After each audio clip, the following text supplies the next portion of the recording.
This episode of Q Point Podcast is pre-recorded, produced and sponsored by Corenna Quirk, broker at Next Home Experience. Different views. I know your story. From different Jews.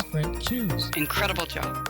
He's David Quirk. You brought it up. And she's Corenna Quirk. Imagine. This is Q Point. Now joining us in studio is former Maine Governor and Republican candidate for Maine's 2nd Congressional District, Paul LePage. Welcome to the program. I'm glad to be here. Thank you, Paul, for coming. We know you got a busy schedule today, that's for sure. Let's start with the horrific news out of Minnesota this morning. What was your reaction? I tell you, I was glued to the TV the first hour and trying to figure out what was going on. And it's unfortunate. And it's leadership. Both of them, one's a speaker and one was a high-ranking state senator. And you don't have the words for it. It was just so incredible. Suited up as a cop, had a cop car, and here he goes, walks in at 2 a.m. and pow. No, it's crazy out there. It's scary. I guess 2 are dead and 2 were in surgery when I left. And they showed pictures of them to young people. I mean, that's... Yeah, we'll have to see where the evidence takes us. And they're saying, the officials are saying it's a politically motivated event. Guess we'll have to wait and see what happened. Matter of fact, I was in D.C. when Steve Scalise was shot, and Bruce was supposed to be there. There's a lot of chaos, but the only reason that wasn't a bloodbath is because there was leadership there. Yeah. In Congress, you don't have protection like you did as a governor. Exactly. We were talking on the way up. It's a little hair-raising, it's politically motivated, and you're just trying to get elected to do a job to serve the people, and you've got some people out there that just want to take you out. Do you think that Congress should take a bigger role in protecting its members? To me, it would be so difficult because you got 435, is that, in the House, another 100 in the Senate. That's a lot of money. I had security for 8 years, and I don't know if you know this, but 4 people are incarcerated now for attempts. Didn't know that. Yeah, we didn't know that. Yeah, did that ever make the news? No, it was kept quiet. Very quiet. One was incarcerated. He made it from prison, so that was easy. One was the person who sent the anthrax to Washington. He lived in Portland. Let's pivot to what's your view on Israel's recent strike on Iran's nuclear sites? And now Iran struck back. Yeah, it's going to escalate. There's more to come. Listen, Israel has a right to defend itself. And we all know that Iran plans to annihilate Israel and the U.S. if they can. So, yeah, I'm all in. Should tensions rise, do you think that the U.S. should get more involved? That's a hard question.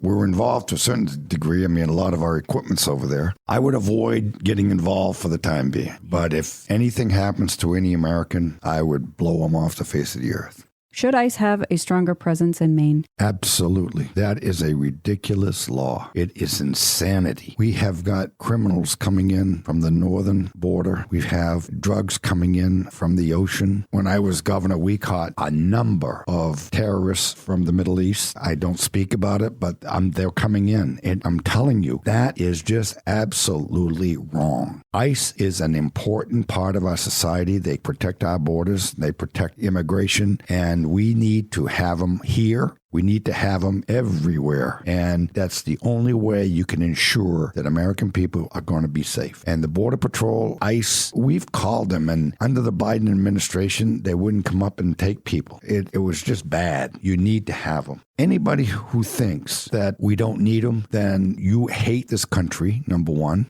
Number 2, you hate democracy. And number 3, you like anarchy. And I'm telling you, folks, fight it. Don't let them keep ICE away. ICE is a good organization for this country. It protects our homeland, and we need to protect the Maine people. End of story.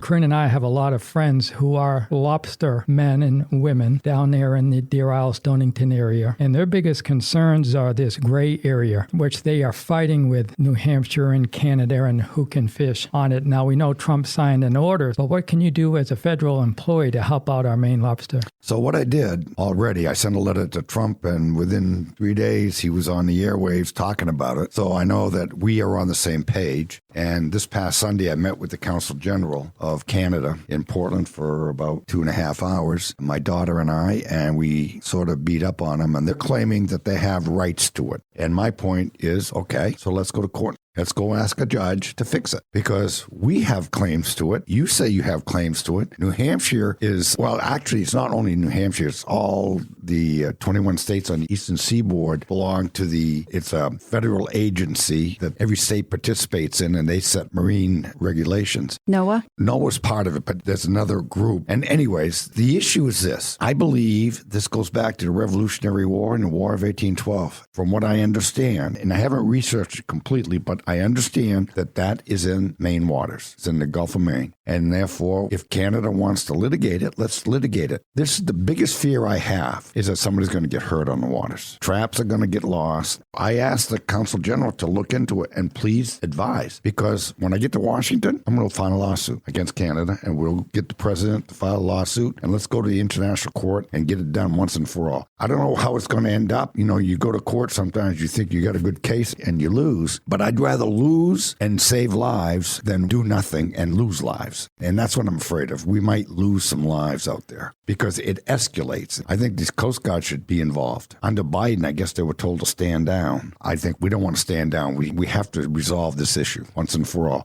The other concern that I'm hearing from my lobster friends talking to Jeff Thompson this morning, and there are some lobsters we have to throw back if they're so big, but New Hampshire and Canada can actually take them. I spoke to the Consul General about that. She denies that that's happening. But I've seen lobstermen show me photos of lobsters that were way oversized. I know that that's happening. In fact, we also know that when I was governor, we know that they were being sold in Massachusetts. Yeah, that's an issue. And the question is, why can't we all have that same standard, so therefore they're all being treated fairly, rather than Maine being overregulated and the other 2 or 3 around them are not being regulated at all? Well, I brought that up. That's one of the things that we talked about. And she says, well, are you suggesting that we change our standards? I said, no, let's all have the same standard. I don't care what the standard is, but let's agree that we will, in the gray zone, we will have one standard for all lobster fishermen. Also the V-notching. The V-notching, same thing. They say that they do V-notch, but she's not out there all the time, and she doesn't know that it's being done religiously like we do here in our state. It's clear that I think the American side is more industry sensitive than the Canadians, and they have different seasons. So, yeah, I think that there's a lot of room for improvement on both sides so that we can stop the fighting among the fishermen. And it's not just lobster, by the way. This is groundfish, it's scallops. There's other species that are being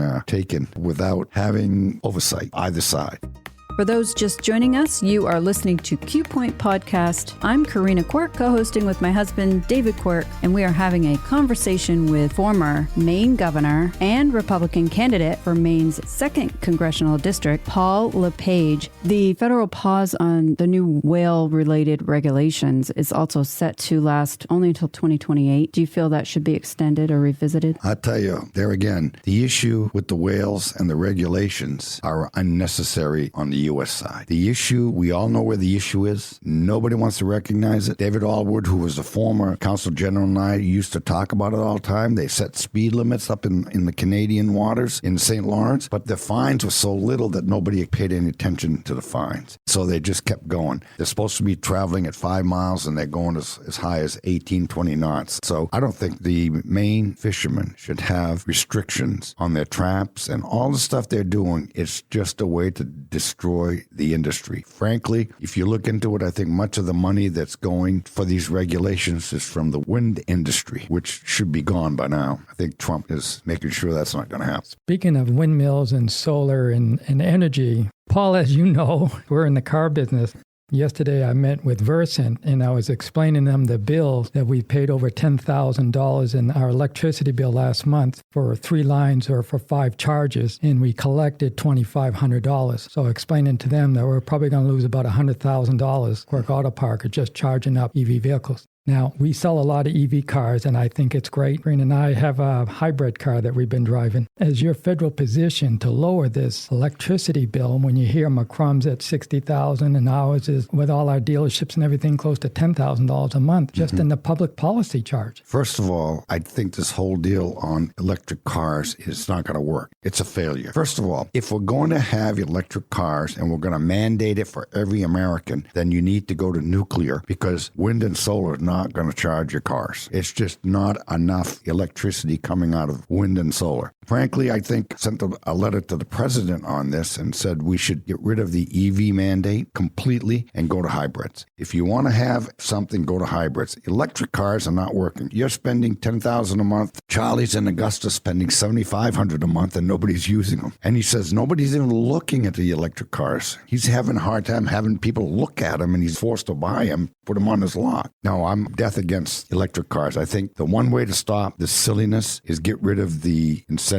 at the federal level. You stop the subsidies and the incentives at the state and federal level, and people are going to go back to hybrids and gas automobiles and diesel maybe. Reportedly, fentanyl is now in kilo quantities in the Bangor market. Do you think we should have more DEA resources in Maine? I'll tell you, it should be part of the negotiations with the Chinese because most of the fentanyl comes from China. And also with Mexico and with Canada because it is coming through the Mexican border and it's coming through the northern border. We know that. We also know it's coming in from the ocean. We absolutely have to get in to have the foreign governments understand how devastating it is, not just to Americans, but to Mexicans and to Canadians and to even Chinese, where most of it comes from. We just have to have a worldwide effort, a coalition of countries like the United Nations to take this problem on head on. I really believe this is a real threat to not only Americans, but to society as a whole. We're losing generations of people that are overdosing at way too young an age. I know a young man, 29 years old. He'd been clean for 9 months, but someone decided, let's do one for the good old time's sake, and his body wasn't ready, and he died from that one shot. He took the same level of drugs that he had 9 months ago, and his body wasn't ready for it. Wow. 29 years old. And there's so many stories like that.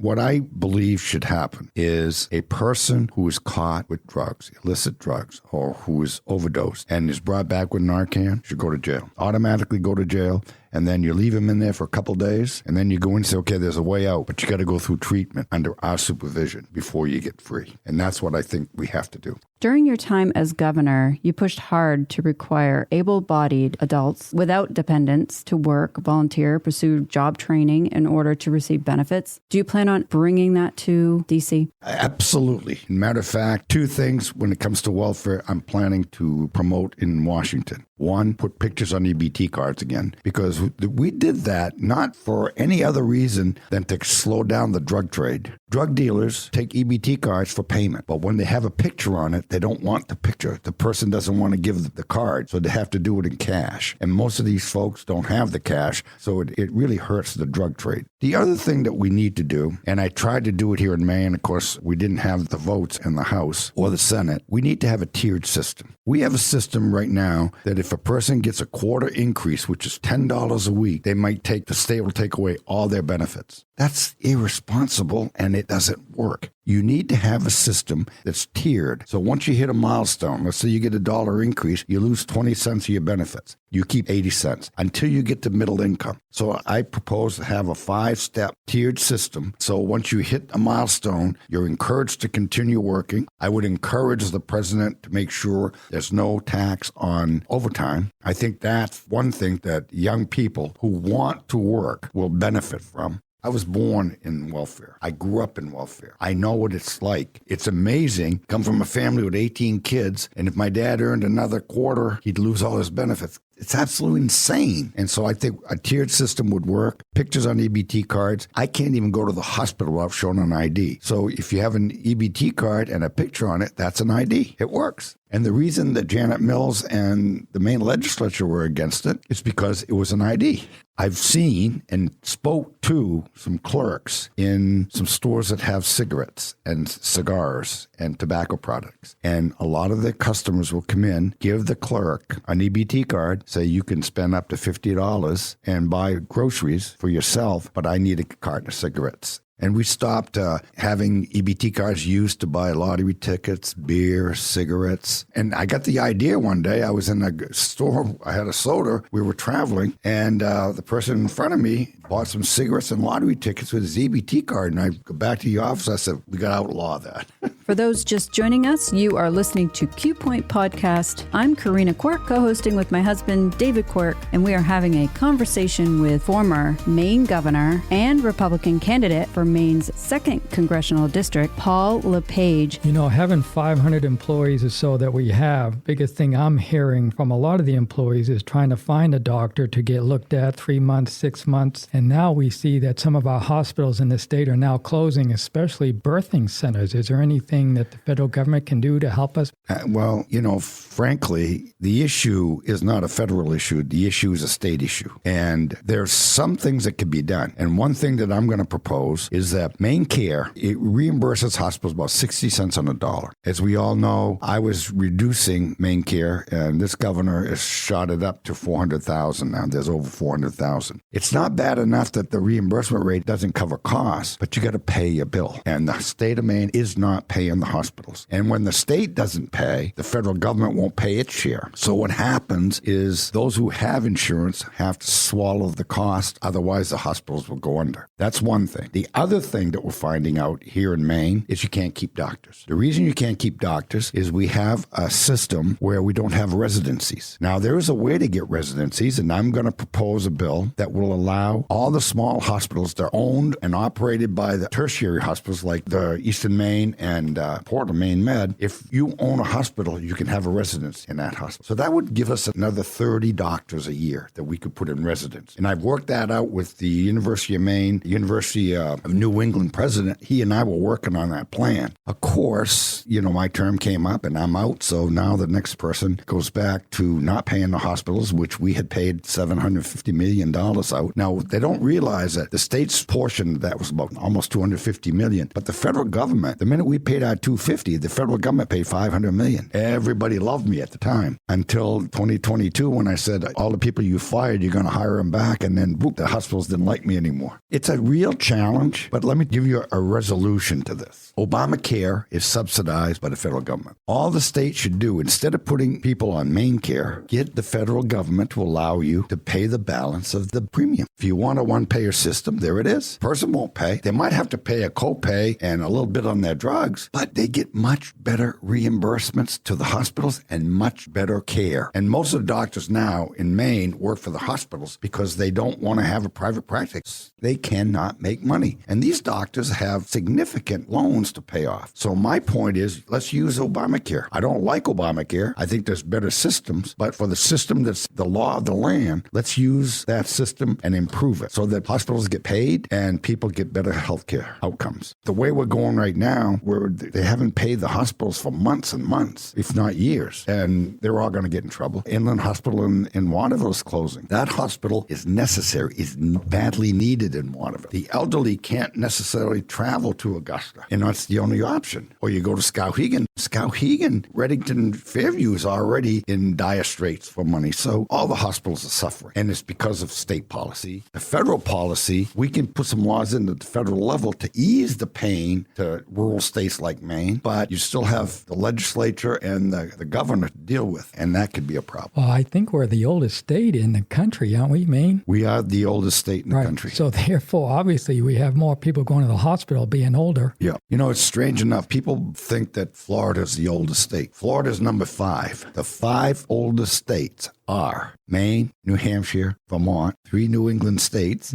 West Virginia, and Florida, then in Arizona. Well, speaking of Florida, you did take up some residency in Florida. Yeah. What do you say to voters that may question whether you still consider Maine your primary home? Well, first of all, they ought to follow me around because I spent more time in Maine than I did Florida. I don't particularly like Florida. My wife likes Florida. Promised my wife when I retired, I'd move her to Florida. Now I'm unretiring, so I don't have to be in Florida. The fact of the matter is, once you get on fixed income, it's very, very difficult to live in Maine and afford the high taxes and the cost of living in Maine. I'm going to come out of retirement. I don't need the job, but I'm going to do the job. I'm going to come out of retirement, run for CD2, and hopefully we can do some things at the federal level that they can't undo at the state state level. However, we have a lot of laws on the federal books that the state of Maine is not following. Speaking of your wife, Ann, Corinna and I were at an event where Ann invited Corinna and I and my mother to come down for lunch. And I believe it was the day after Mother's Day. It was a Monday. And your daughter, Lauren, made us sandwiches. And my mother, who did pass away at 92, that's all she could talk about is having lunch at the Blaine house with your wife. It was wonderful. And with your little dog that was down there. Oh, yeah. Vito. And Oh, Vito, that's right. And obviously, that's always special for Corinna and I and your wife, Ann, who's always been nice to the two of us, that's for sure. And she's just a wonderful, wonderful lady. We've done that for years. The whole 8 years we were at the Blaine House, we would have lunch and dinners with all kinds of constituents, particularly military families. We'd bring them in. If your member of your family was deployed, we'd bring the family in. I remember one of the candidates I ran against for governor in my second term criticized her for having ice cream socials for children of deployed families, and I'll tell you that backfired on them. And the other thing we did, and I'm very proud of, is every October we would have open house on Saturdays, and we'd invite people from Maine to come in and bring some canned goods for the food banks for the Christmas holidays, and we'd give tours to all the kids, and we would have so much fun. These kids are just incredible. And so we enjoyed that. And I'll tell you, I got to give a shout out to Chimbro, because Peter Vigu, every Christmas, would send me about 50 turkeys. Oh, wow. Yeah, he'd buy a whole bunch of turkeys for the food banks. Oh, that's awesome. That's really great. Well, speaking of debt, the House passed the big, beautiful bill, sweeping package with border security and benefit work requirements, tax cuts, and so on. Would you support it as written? Boy, I'll tell you, it's adding to the debt, and that's a problem. My hope is that the Senate makes some more cuts and that we don't add to the debt. Then I would support it. Unfortunately, you have to support, unless you take it apart, you got to get the taxes that we got to reinstate the tax cuts. There's some things in that bill that are absolutely wonderful, but adding to the debt is something that Elon Musk and the president have been fighting about. I'll tell you, I was mayor of Waterville. I reduced the spending. I put money in the bank. I went to the state. I reduced spending. I lowered the taxes, put money in the bank. It's doable. There is an awful lot of waste in government, and there's a lot of fraud in government. For instance, in the state of Maine, in 2015, the budget for EBT was $330 million. We uncovered $60 million that was being spent out of state. We uncovered $10 million of that $60 million went directly to Somalia. So there is enormous fraud. Anybody that tells you that you can't fix it, they're wrong. It can be fixed. Now, are we going to have to cut some spending? Yes. Is some of it going to be hurtful? In some cases. But in welfare, I tell you, welfare can be reduced, and you can increase the benefits to those who need it and have a smaller budget, because there's so much fraud. And the fraud comes in two ways. It comes from our providers, and it comes from people that are getting the benefits. So I think we need stronger oversight, and we need to cut the spending. We have way too much spending in this country. What is one story that maybe Mainers haven't heard before with your time as governor? When I first became governor, a lady out of Bar Harbor, her last name was Salisbury. Her husband had been a legislator back in the 50s. She was an elderly lady, and she wrote me a letter, and I wrote her back. Well, it turns out we were pen pals for 8 years. In fact, I brought her to one of my speeches in Augusta for the State of the Union speeches, drive up, and we'd go have lunch. She turned out to be a great, great friend. She ended up at the end, after I left the governorship, she went into nursing home, and she's well into her 90s. So we've lost a contact recently. I saved all the letters. They're great letters, and she had a little saying on every single one. Oh, wow. It was just incredible. So on the envelope, on the back, she'd close it up, and then she'd put a saying on the back. It was just incredible. Some of the things were just funny. She loved to draw. We spent 8 years being good buddies. That's incredible. Will there ever be a book in your future? Boy, my daughter and my wife are after me to write a book about my life. I've started to put notes down. Frankly, the first 15 years of my life, it's a nightmare. And so I have difficulty writing that down. I think once I met my wife, my life started for the better. I was married once before. It was not a very good relationship. I met my soulmate, and she's the greatest thing in the world. The early years were tough. It was very, very, a lot of battles, a lot of beatings. But once I left home, it's funny, the rest of my family, except for one brother, stayed in welfare, and I was able to escape it. And that's the only way I escaped, is by running. And I met just terrific people. I mean, the Collins family in Lewiston, the Myrick family in Auburn. I got to meet Thomas Anthorn, who was a businessman in Lewiston. Peter Snow, who was married to Olympia Snow. I mean, he was instrumental in getting me into college. I didn't know that. Yeah. My first year, he said, if you can find a school that will accept you, I'll make sure your first year is taken care of. And one day I got a call from the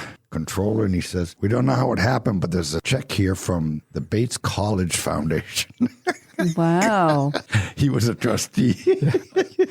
That's was really great. Yeah, it was really, those are good years. Those are the years that really started to make my life. At Hudson, I was working 40 hours a week. I started a newspaper. I used to go around town getting all the bars to advertise in my newspaper. That's great. Oh, that's a good story. That makes sense. Yeah. Business college. Well, before we let you go, why should voters in Maine's 2nd District send you to Congress? Well, right now we have a president who wants to fix the economy. He's hardworking. I have been a mayor of a city. I've been a governor of a state. I bring a whole lot of experience from the state level to the federal government. So I can help a lot of these congressmen who've never been a governor or a state understand how the states work. And we can make laws that are efficient. For instance, I think welfare is a no-brainer to fix. I really do. The other thing is I have an audience. I've worked with the president in his first term. We know each other. I can get an audience with him, whereas my opponent will never get an audience with him. I'm urging people to join, follow us. It's pretty simple. It's LePageForCongress.com, and in there you can donate, you can volunteer, you can follow the campaign so you can see where our progress is going. We're hoping that people will join up, because by joining up, the issue that's going to be facing the 2026 election is going to be turnout. It's a midterm, and midterms don't generally get as many people to vote as the presidential. And so I'm urging people to join, follow us, and I'll remind you on Election Day. Well, thank you again so very much for your time. Pleasure. You've been listening to Q Point. Follow us at qpointpodcast.com or in your favorite streaming app. This is where you can get the news from the people who make the news. Make sure to join us next time.